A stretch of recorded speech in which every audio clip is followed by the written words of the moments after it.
Well, Chair Collins, Vice Chair Murray, members of the Senate Committee on Appropriations, thank you for the opportunity to testify on President Trump's supplemental funding request for the Department of War.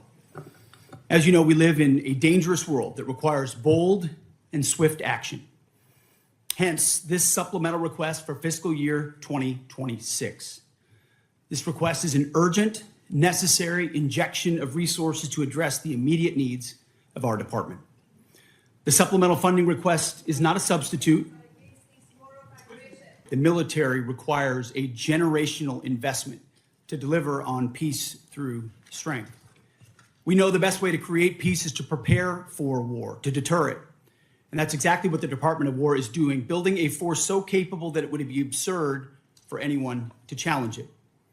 As the direct result of neglected priorities and gross negligence that ignored threats left over from the previous administration, President Trump inherited a set of global and domestic crises, deferred maintenance almost across the board.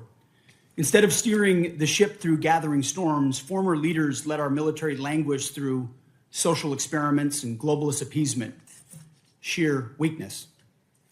Under President Trump, we have built a different type of department. The Pentagon is no longer run by bureaucrats. Instead, it's led by combat-tested veterans and world-class business leaders who are running the department like a business, and tech titans who are bringing lethal innovation to the battlefield. We're also at a different moment, and we cannot afford inaction. I'd like to begin by expressing my deep condolences and that of the Joint Chiefs of Staff and the SEAC for the fallen from this past weekend and their families.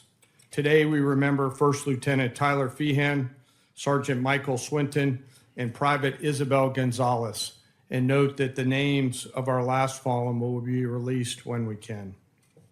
I'm humbled daily by the profound commitment of the incredible 2.8 million Americans, just like these names that I've just mentioned, who make up our joint force and serve our nation every day. The low barrier to entry created by affordable, ubiquitous, unmanned systems means our adversaries, rogue actors, state and non-state actors, and violent extremists have access to disruptive and potentially lethal technologies at scale.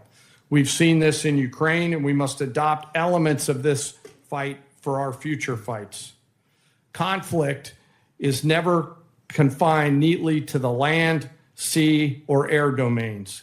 The modern battlefield stretches from the seabed up to cislunar space and beyond, cyberspace, and in the information domain, all at the same time. Our nation must be prepared to fight and win across all of them, all the time, all at once.